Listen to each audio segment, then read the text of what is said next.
There are just things, again, that the New Testament writers are accused of just fabricating. That, sorry, it just doesn't work. So if the atheist online or in your Facebook group or whatever, is giving you this argument, you need to throw a few of these passages at him and say, well, lo and behold, guess who else fabricated that? Somebody who lived 200 years earlier.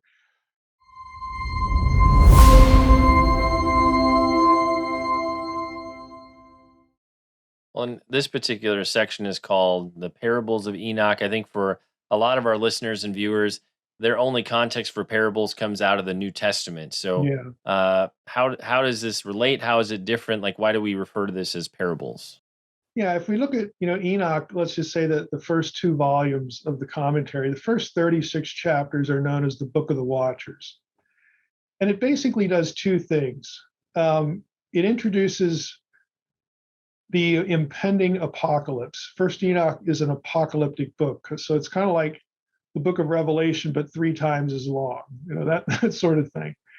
So it's like judgment's coming, the wicked are doomed, and here's why. Okay, so the first 36 chapters trace a lot of the proliferation of human depravity back to the Genesis 6, 1 through 4, the sons of God, daughters of men episode, and some related things as well. And so it's, again, the end is coming, the judgment's going to come. We all, humanity deserves what we're going to get. We're depraved, and here was a big contributing factor.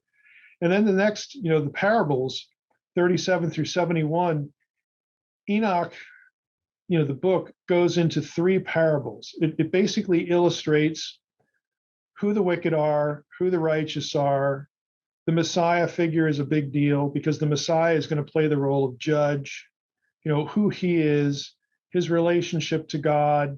And again, this is how the judgment of humanity is going to unfold. So it tells, 3 extended stories, parables that try to get that point across in different ways, try to answer those questions. So that's really the guts of the second section. And the central figure is obviously the Messianic figure. It uses all the terminology we're used to. Mashiach, Anointed One. Yeah, that's in Enoch. Chosen One. A servant, Son of Man. Son of Man, which is actually a really important one. So it gives you this sort of Jewish consciousness of what's the Messiah going to be like. What is he going to do? One of the things he's going to do is judge the wicked, and that's a big theme in the book. Later on, you're going to have these glimpses of positivity for the righteous, but it has that feel of those latter chapters of Revelation that we're used to, and some of the same images and all that sort of stuff in a book like that. And in terms of, are there any specific people, kind of characters or themes that are going to feel a little bit familiar as they're working through this section of Enoch? Yeah, the heavenly books thing will be familiar, Book of Life. There's going to be some Edenic imagery. Again, the Messianic titles are kind of obvious in this. I think one of the more important ones, like in First Enoch 46, there's this notion that God named the Messiah, named the Son of Man before creation. So it's a very clear allusion to the Messiah's pre-existence, which makes him more than a man. So it taps into Daniel 7 a lot, which is a very familiar passage to Christian readers. And of course, Revelation repurposes Daniel 7, really Daniel 7, 8, really Daniel 7 through 12, all over the place. So a lot of that language is going to be familiar too. But apologetically, in terms of a defense of what's going on in the New Testament, there are just things, again, that the New Testament writers are accused of just fabricating. That, sorry, it just doesn't work. So if the atheist online or in your Facebook group or whatever, is giving you this argument, you need to throw a few of these passages at him and say, well, lo and behold, guess who else fabricated that? Somebody who lived 200 years earlier. It just doesn't make much sense. But all that stuff's going to be familiar.